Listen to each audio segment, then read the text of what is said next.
And welcome back, everyone. This is a video I've been working on for a good long while, and it is not proceeding, but it is coming up prior to a large group of videos that I'll probably do at a much later point in time, which would be a power level series. Now, the idea came to me when I watched Totally Not Mark's Power Level series. It's a great series, by the way. Go, well, I'm not affiliated with anything Totally Not Mark did, but I give a shout out to anyone who I think is an awesome, really good YouTuber, and he did some really good videos about the Power Level series leading up to Tournament of Power for the for the combatants who were going to be on the Universe 7 team. But I watched those videos, and I'm like, okay, I don't 100% agree with everything there. So why don't I try to fit? So I want to do my own parallel series to see if I could maybe do something different there. Now I don't want. Now I took a little bit from him in terms of his methods of finding it, but I also did my own thing, and so I did that. But I say all that to let you know that to do that, I also had to figure out transformation multipliers. Now, I've been wanting to actually do this for a while because I obviously do a lot of Dragon Ball Z what ifs. And when we're talking about the multipliers, particularly I've done like what if Goku was born with God Ki or Ultra Instinct. Well, I'm like, okay, but what is the multiplier for that? I mean, it's clearly some sort of multiplier on a lot of those, because a lot of those are still transformations despite how they're kind of portrayed despite how like Ultra Instinct, for example, is viewed. It's not necessarily a transformation, it's a state of being. Well, sorry, but you pretty much confirmed it was a transformation, especially in the manga. It's like, yeah, I know, the goal is to do that without transforming. It's like, so it's a transformation. And then you had Ultra Ego, and then you had now Black Frieza, and you have Beast Gohan. It's like, so there's a lot of transformations out there, but there's so many, but they've stopped doing the multipliers on them since around Super Saiyan 3 that we just don't know.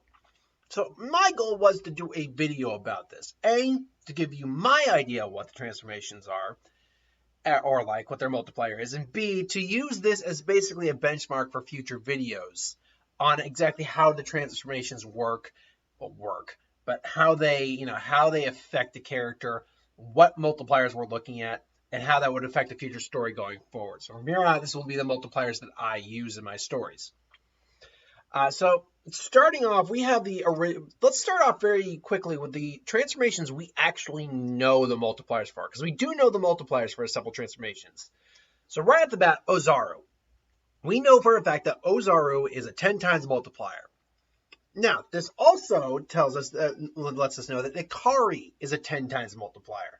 Ikari, as they say in the movie, is Ozaru minus the actual ape transformation. He's tapping into the power of a great ape without turning into the great ape. So we know that both of these are 10 times multipliers. Simple, easy, good to know.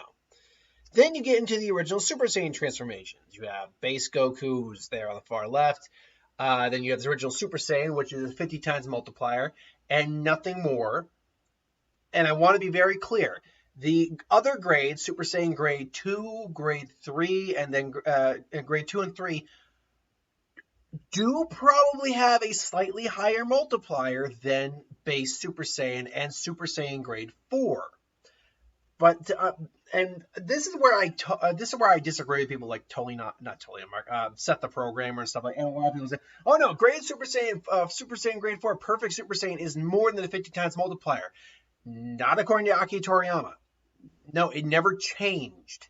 What it was basically maximizing the amount of ki you can use and maintaining it with the least amount of strain on your body.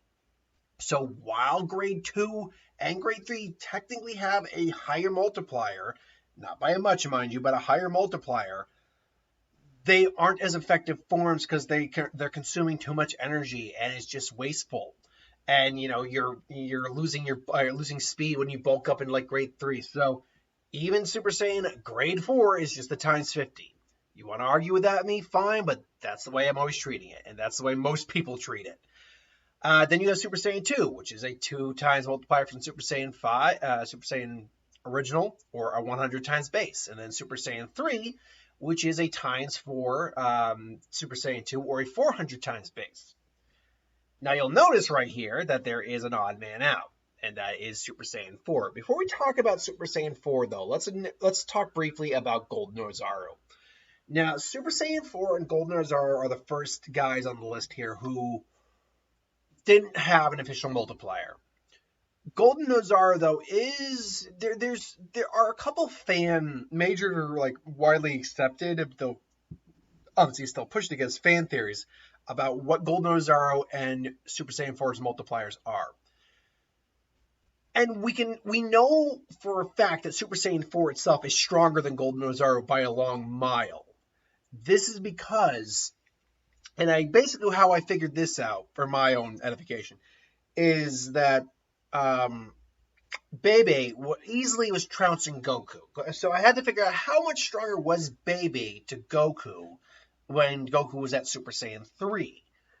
And basically, I figured it was a 1-to-8 ratio. So if you treat basically Super Saiyan 3 Goku in that scene as a 1 and Baby as an 8. So because Baby was pretty much just beating him with no difficulty whatsoever.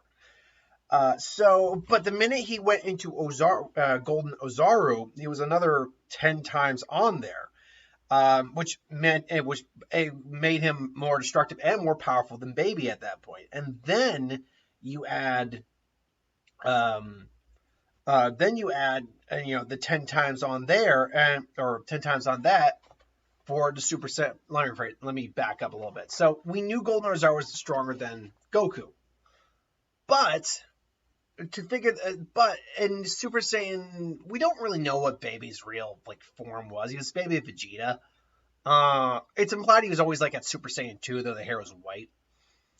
But the minute he goes into Super Saiyan 4, he is completely trouncing Baby Vegeta. And he's even he's not overpowering, but he's still relatively equal to Baby, Great Ape Baby. So he's more than capable of keeping up. And ultimately, though he had to get a recharge of his power, he was more than capable of beating Baby. So if Baby was at times, if Goku's Super Saiyan 4 was the same power as Great Ape, then Baby would have been able to overcome Goku immediately in Super Saiyan 4, and it would have been donezo. But that's clearly not what happened. So Golden Ozaru most likely is what a lot of people think it is. It is the 10 times multiplier onto the Super Saiyan transformation. That just seems to add up. So that means it's a 500 times multiplier for Golden Ozaru. Great. So how much greater is Super Saiyan 4?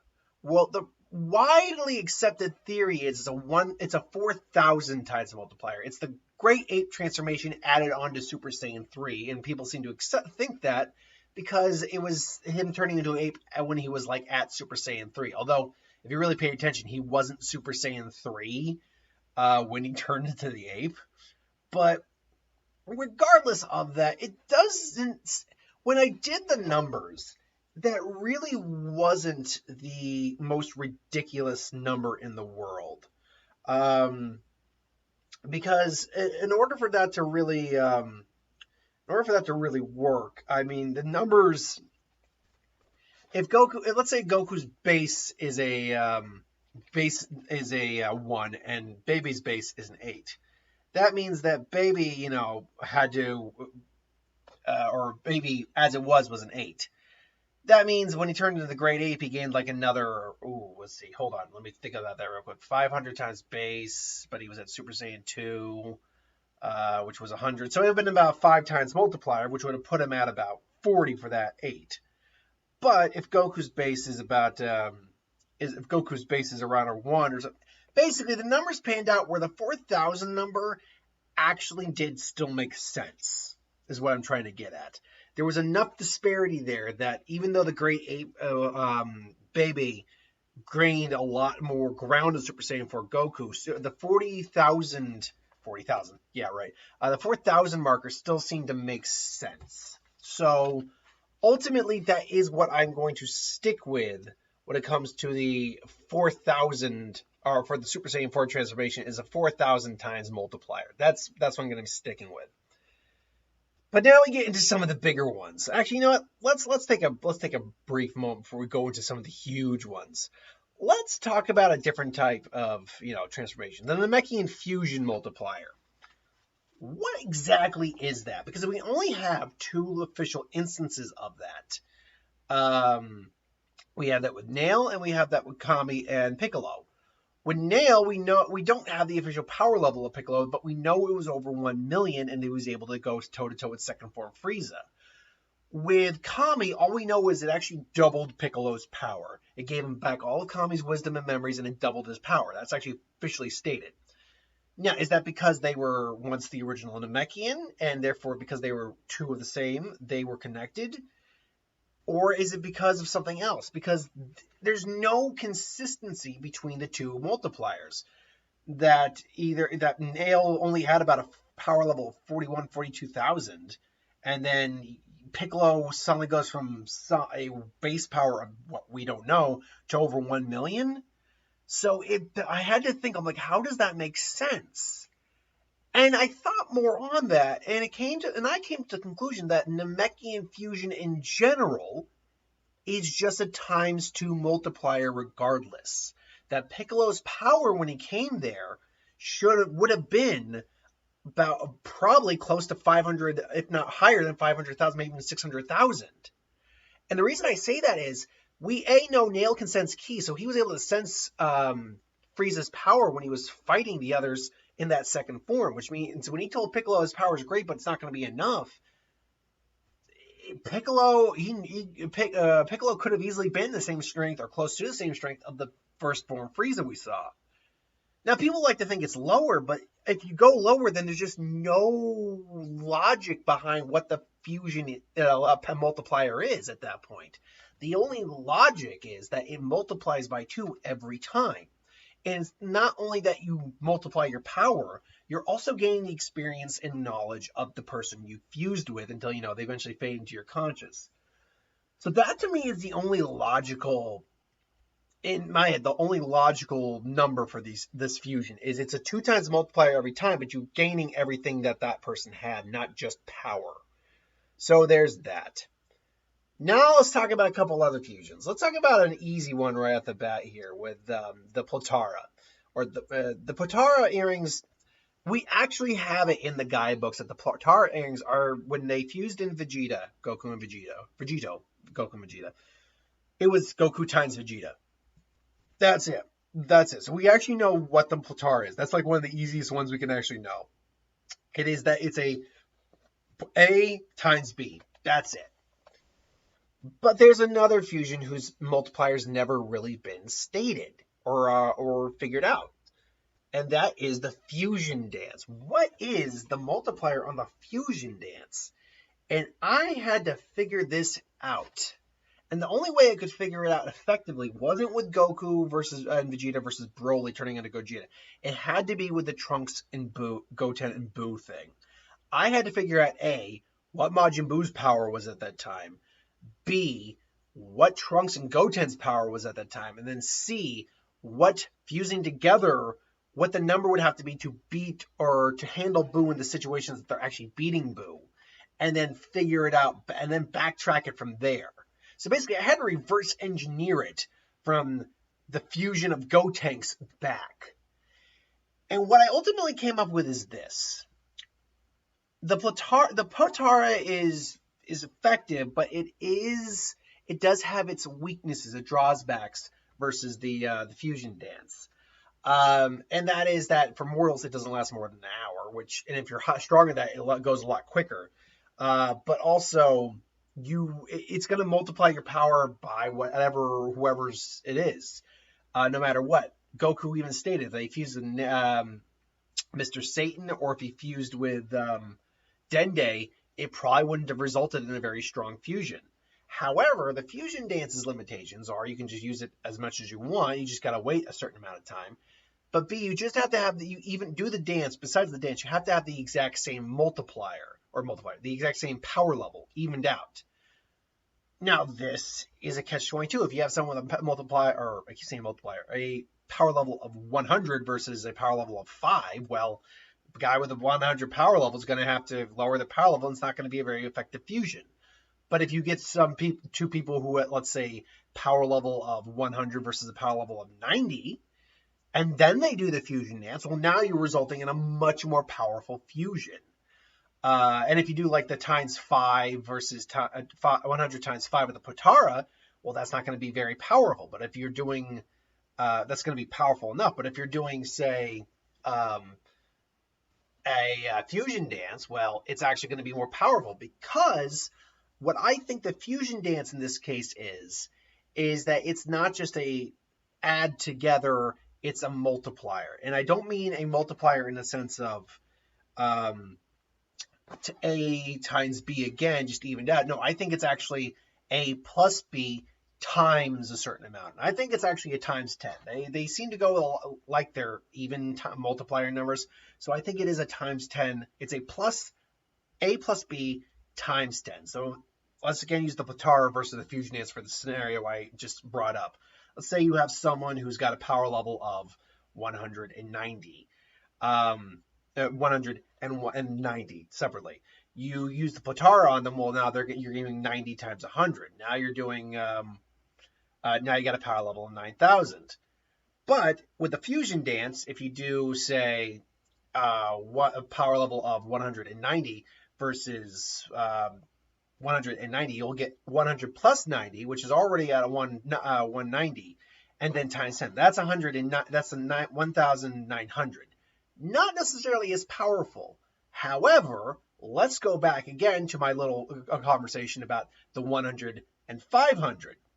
If you get someone with a power level of 100, and use the Potara with a 5, well, now it's only a 500 times. But if you get someone with a 100 and the 5, and you use the fusion dance, well, that analogy doesn't work either in this case, unfortunately. But you get my point. In certain circumstances, the fusion dance actually is the more effective of the two, especially if you, for instance, have two individuals who have very similar power sets. Ultimately, I think the fusion dance is actually the weaker of the two. I think it just takes more time, and it's just got a lower multiplier, I think, ultimately. Even the Elder Kai said it was probably a weaker fusion between the two. So now I spent enough time talking on that. Is there anything else to really go over before we go into some of the really big hitters here? No, there is not. So let's tackle Super Saiyan Blue, or Super Saiyan God, and Super Saiyan Blue. What multiplier did I figure out for this? So to do this, I had to figure out what Beerus's power level was, because we can basically look at that and determine what Super Saiyan God, when Goku used his power level, was. And I used totally not Mark's method, where basically Goku said even if Vegeta and him fused, which he's probably meaning about Vegito, they would not be able to beat Beerus. So if basically you do the math, you figure out Vegeta's power level, and then you figure out how much stronger Beerus had to have been from there. But beyond that, I had to figure out how much a percentage of Beerus's power was he using. And to do that, I actually went and looked at Frieza. When we know Frieza in Namek Saga, it's a full power of 120 million, and then his base power of 130, and then recognize that he was using even less than when he fought Nail, we can get an idea of how little power someone can use. And what I ultimately determined was that Beerus, when he fought Super Saiyan God Goku, was barely using more than a few 0.0% of his power. Now that might seem really small, but when you actually break it down, that makes sense, because Frieza, when you actually break down Frieza's transformations, if I find Frieza in my little book here, where did I put Frieza? Frieza's here somewhere. Hold on, folks. Where are you? Oh, there he is. When you bring up what Frieza was doing, Frieza was actually using 1% of Frieza's max power in his full power form is 1.2 million. If you backtrack from that, 0.01 or 0.1 million is 120 million, and then 0.01 million is 12 million, or 120,000 for 0.1 million. So if you factor in that Beerus is much older, much stronger, much wiser, and knows how to do a lot more effective training, then it's not unreasonable to think he could go that low. So when I put that on, I basically then figured out what Beerus' power level was, and then figured out what Super Saiyan God's power level was. And the multiplier I have for it is a 56 trillion times base. That's a lot. But that then brings in the question of Super Saiyan Blue, which is stated to just be Super Saiyan added onto Super Saiyan God. Well, okay. That logically means that has to be a 50 times multiplier. And I've heard a lot of people say, especially when they talk about adding the Kaioken stuff on, they're like, no, you can't use the linear because it's not linear, and the Super Saiyan God transformation doesn't work that way, and you can't add the linear onto this because I'm like, okay, stop it, because nothing you're saying is making sense. Like, it's the Kaioken is just that. It's a multiplier. You can't, and it works just the way a multiplier does. What I think a lot of people do is I think they overhype how strong Super Saiyan Blue and Super Saiyan God are comparative to Beerus.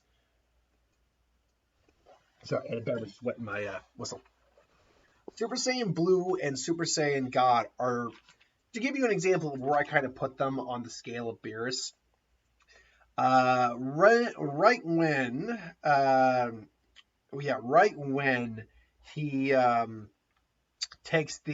gains access to the Super Saiyan Blue form, he is, in my opinion, or Super Saiyan God form, in 0.02% of Beerus's power. Now, you might think that is super low.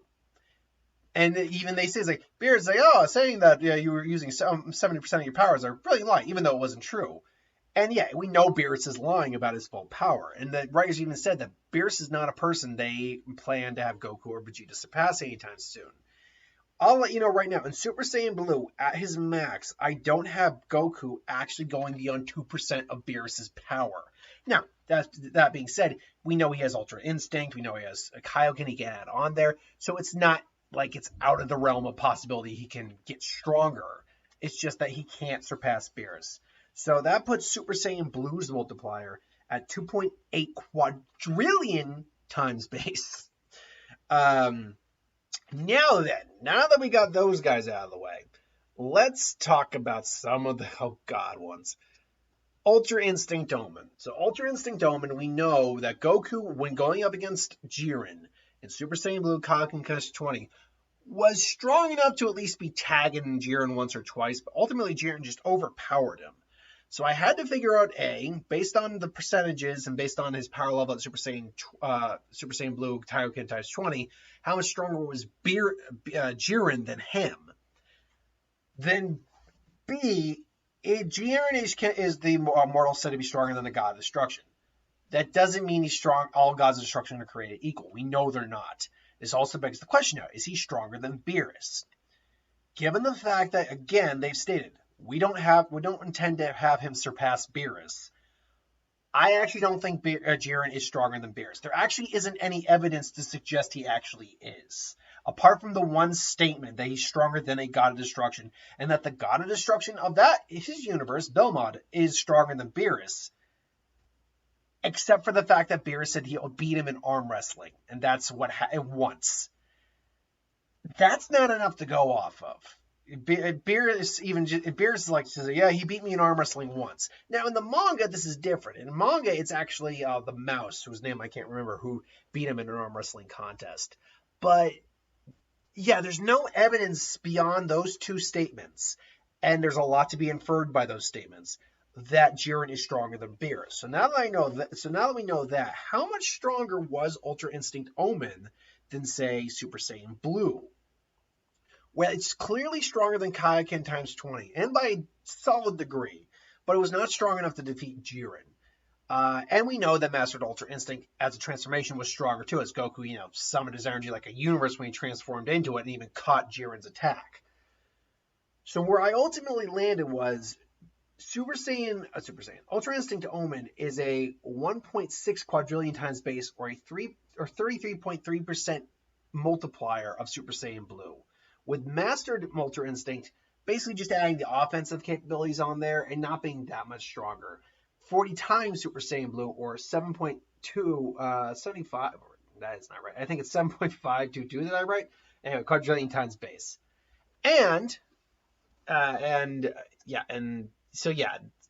Master Ultra Instinct is about 40 times Super Saiyan Blue, roughly speaking. And even that's not 100% guarantee. Like I said, these are just my numbers. If you disagree with them, have at it.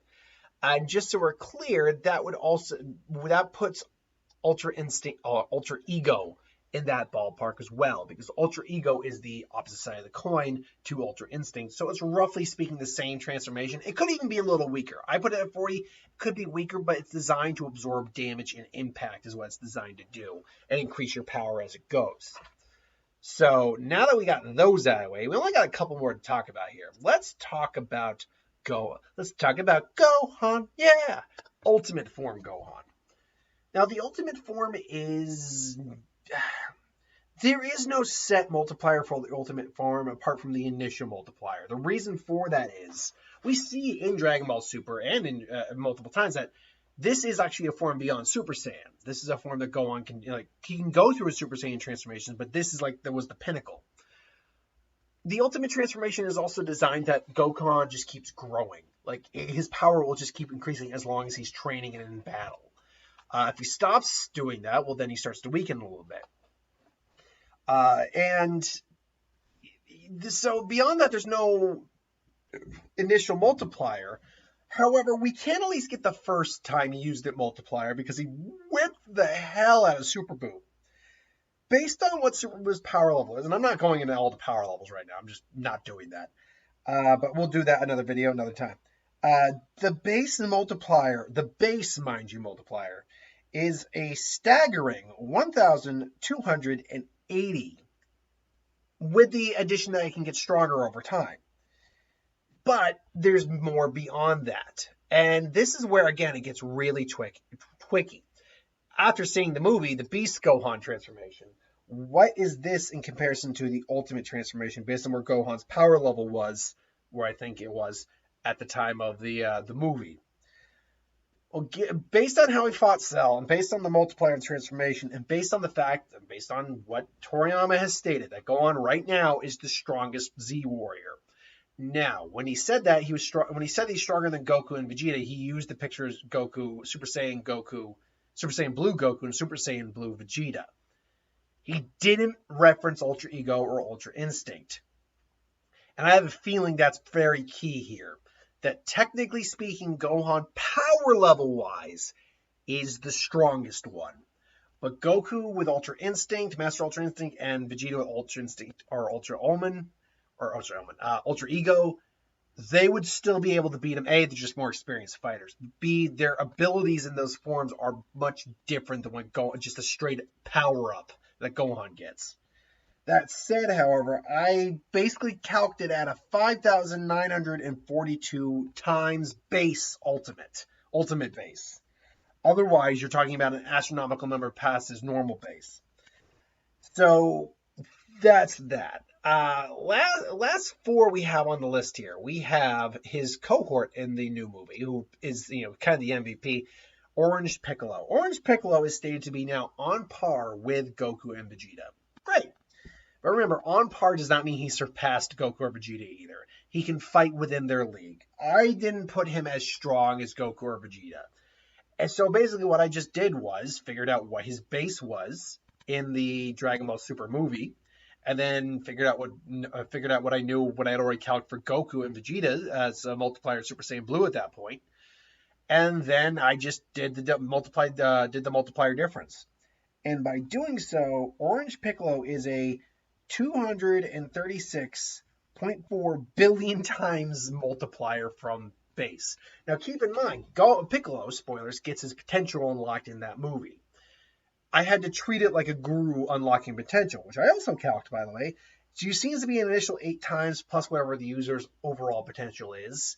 And I used Nail as a benchmark for that, based on the fact that we don't know for certain he's the one he got his potential unlocked, but it would make sense. So yeah, Piccolo is still a beast, great for him, all's well that ends well. Now we get into Legendary Super Saiyan Transformation. And this is something similar to Ultimate, where there might not be any real clear-cut limit to what a legendary Super Saiyan transformation actually is. Broly's power kept growing and overflowing, and he had to keep spewing it out. But based on the initial multiplier, based on Gogeta and how he was fighting against him, the power levels I calculated for those, I put Legendary Super Saiyan's multiplier at about a 1.43 billion, which is actually impressive because that's actually the calced power level for movie Broly from the DBC lore.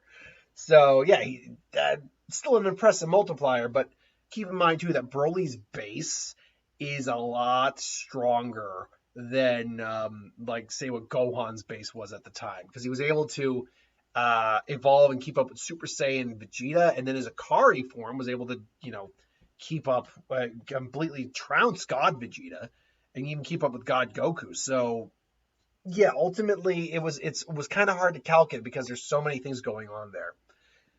Last but not least, though, we have, not that I'll ever really use it, but the Golden Frieza transformation and his new one, the Frieza Black transformation. Now, these two transformations are exceedingly large. But the problem is where Frieza's base lies at the end of, at the beginning of those conflicts. Frieza's base, roughly speaking, it changes, because we know for a fact he was trained for 10 years in a hyperbolic time chamber-esque room. So Golden Frieza is most likely, based on what I can find here, about a 27.3 million times base. It's actually one of the lower large bases that we got. A lot of these are in the billions, trillions, quadrillions, but this one's actually only in the millions based on its initial transformation. Granted, he had True Golden Frieza, but that isn't saying much. True Golden Frieza probably didn't have a higher multiplier. He just said that he was able to control it more effectively at this point. But then you have a Black Frieza. And believe it or not, this might be one of the this is one of the much lower bases on this list.